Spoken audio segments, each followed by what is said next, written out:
संविधान का अनुच्छेद आर्टिकल 25(1) कहता है, subject to public order, morality and health, and to the other provisions of this part, all the persons are equally entitled to freedom of conscience and the right freely to profess, practice and propagate religion.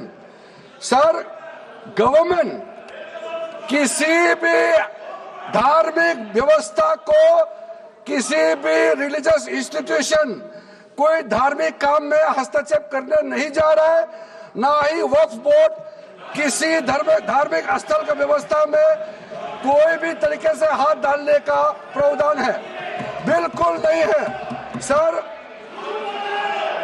आप अगर हम कोई नमाज, sir ये क्या झूठ बोल रहे हैं? ये कॉन्स्टिट्यूशन, हम कॉन्स्टिट्यूशन का प्रावधान पढ़ रहे हैं, फिर भी झूठ बोल रहे हैं। ये कॉन्स्टिट्यूशन को नहीं मानते हैं। सर, किसी मस्जिद का मैनेजमेंट को हम हस्तक्षेप करने का कोई इसमें प्रावधान नहीं लिया जा रहा है। एक मिनट। माननीय सदस्य, आप भारत की संसद में बैठे हो, गरिमा मर्यादा बनाए रखो, बैठे बैठे टिप्पणी मत करो। हाँ, आपको जब मौका मिलेगा आप अपनी बात कहना, बैठे बैठे टिप्पणी नहीं कर सकते। ये संसद की मर्यादा नहीं है, ऐसे नहीं चलेगा सदन। सदन व्यवस्था नियम से चलेगा।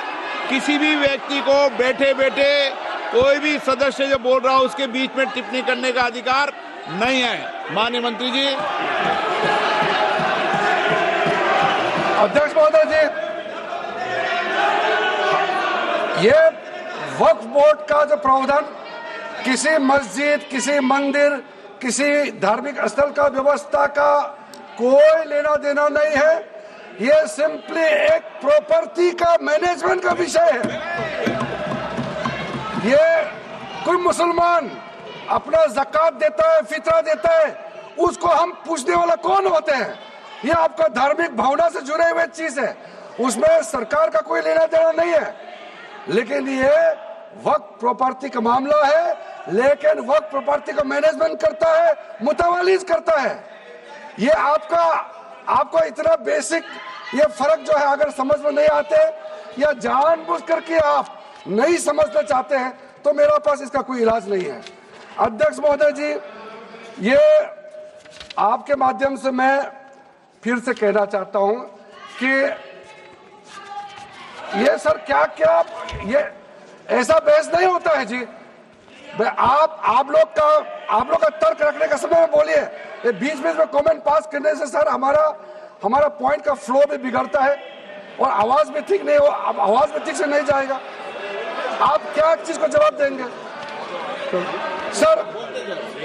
सर इसमें मैं कई ऐसे केसेस है जिसको मैं रेफर कर सकता हूं, लेकिन सदन में 3 केसेस का मैं रेफर करूंगा तो दूध का दूध पानी का पानी हो जाएगा कि ये धार्मिक व्यवस्था से कोई लेना देना नहीं है।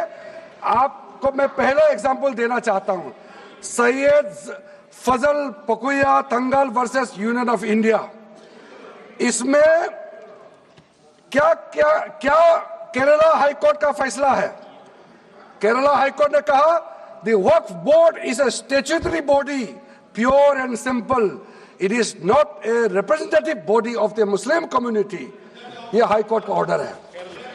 उसके बाद इलाहाबाद हाईकोर्ट का ऑर्डर भी सुन लीजिए, Hafiz Mohammad Zafar Ahmad versus UP central Sunni board of Waqf का जजमेंट सुन लीजिए।